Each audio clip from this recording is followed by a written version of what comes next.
Happy Sunday, bayang ka na nagbabagyan naman po ako, Kid Abata, parang bigyan ng giya. Araw ng linggo, November 2, second day ng November, no? So, November na po tayo. Start time natin, alas 2 ng hapon at meron tayong 7 races. So, sa mga nakaraang araw na puro liamado. Ito, in-expect ko na dihado po na lahat halos. Maganda po ang dividendo na ibibigay. Di natin alam kung liamado o dihado, pero siguro kahit puro liamado, maganda pa po ang ibibigay na dividendo nito. Dahil ang hirap. Wala akong nakitang talagang lamang, no? Sa karerang to. Kasi 7 races pero mahirap. So, obserbasyon niyo lang, maki-info na lang po kayo bayang karista. Race number 1, start na po tayo, isang rating base class 4, 42 to 56 group. Dito sa race 1 pa lang, mahirap na, meron tayong 9 runners, puro 1400 meters ang karera.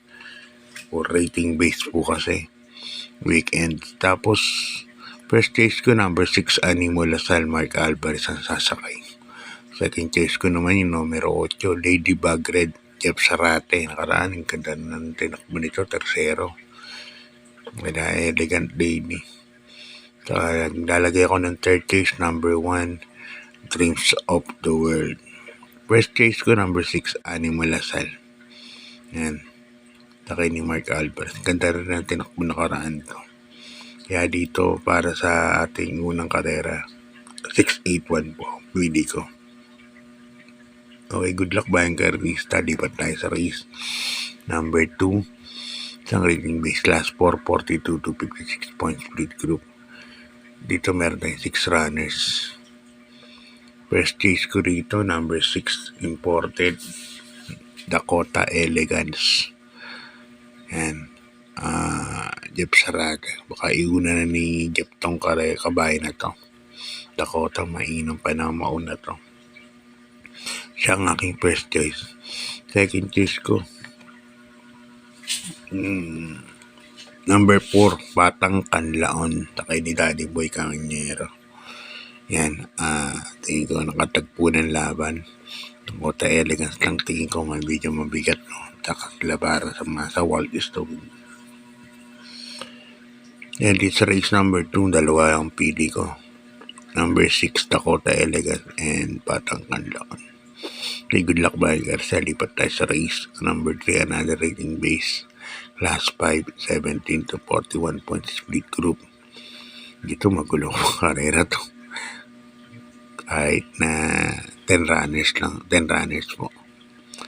First chase ko, sakay ni Echo Serrano, number 10, Electrify. Yan, isang diremating kabayo, maganda pesto. Nakaraan na, segundo ko, Blame the Gusto, bugaw pa, last 400. Lakas lang talaga rumimate. Ngayon, mapapabor sa kanya dahil may mabilis dito si Aliana. Baka magkaroon ng fast pacing. May papabor kay Electrify ito. Second chase ko na rin yung bandera na si Aliana. Takay ni Macmac de Ocampo. Talagyan ko ng third choice yung couple entry na Hot Legs and Professor Jones. Yan. Good luck bayang karista. Sakay na pala si Amon Raquel. Yan. Race number 4 na tayo. Isang rating base last 3.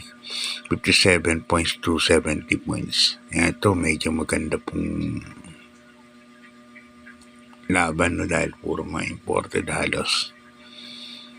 Si Diversity lang yata ang hindi imported dito. First chase ko rito, number 4, Legitify. Takay ni O'Neal Cortez. Ganda ng tinakbo nito. Nakaraan. 1.23 medyo. Yan. Baka may unang kagad ni tapang sa unahan to sa Legitify. Anak ni Justify ito eh.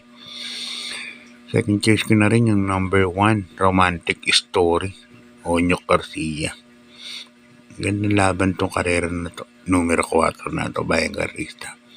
So this race number 4, 4-1 po ako. Okay, good luck bayang karista. Lipat tayo sa race number 5. Race number 5 natin sa rating base class 442 to 56 points split group.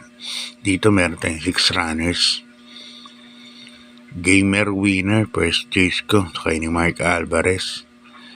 Ito, mapupulso ang maigi ni Mark Alvarez to. Gamer winner.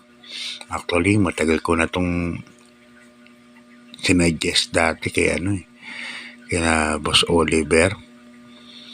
Tingnan natin kung magagamatin kung nasasaktuhan sa diskarte ni Black Superman to.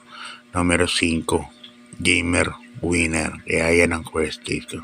Second case ko naman imported na numero 2, Friend Pride. Ganda ng tinakbo nakaraan ito. Na segundo. Tempo niya 1.24 mega. Si Abu de Ocampo ang sakay. Ito yung nasabi yung kamukha ni front runner. Kaya dito 5 to ako para sa ating race number 5. Lipat tayo sa penultimate race. Isang rating base last 5. 17 points to 41 points split group. Dito meron lang tayo 6 runners, no? Number 5, Don Damiano, Boji Henson. Although nandito top of the mark, tingin ko hindi mauuna kay Don Damiano to. Si top of the mark. Unless na lang kung talagang intention na bulabugin si Don Damiano, no? Kapag napahinga si Don Damiano mga 2 kwartas, may panalo na po. Second choice ko, isang dynamic kung sakali nga magkaroon ng gitsahan. Number 1, si Surplus Boy, Noel Donar. Nakaraan naman ka Surplus Boy. Segundo pesto inalis ni Mark. Ang problema, wala na rin na. Halos tinating. Galing talaga to pagka off the pace, no? Nare-remate yan. Kaya tingin ko malaki rin po ang panalo. Good luck mga Garza. Lipat sa ating last race, race number 7. Isang rating base last 5. 17 points to 41 points split group. Dito meron tayong 12 runners, no? Ito pinakamarami nating entries para sa araw ng linggo. First case ko rito, numero 9, Beyond Compare. Ang sakin ni Jackie Pau Pau Guse, baba na rin talaga sa laban. Kaya lang napansin ko rito, last 2 outings, di maganda yung mga tinakbo. Lalo nung huli kila figure it out. So, hindi natin masasabi na pwedeng solohin to. Lalo na last race. Second case ko, March 23, yan susubok kay Mark Alvarez. May couple entry pa yan na special. May panalo po yan. At sa akin, malaki po panalo. May 1.27 media sa 1400 meters yan. At ang aking third choice, Dejado na. Dejado, Barrick na. Yan, huwag kayo mawawalan yan. So hanggang dito na lang. God bless po.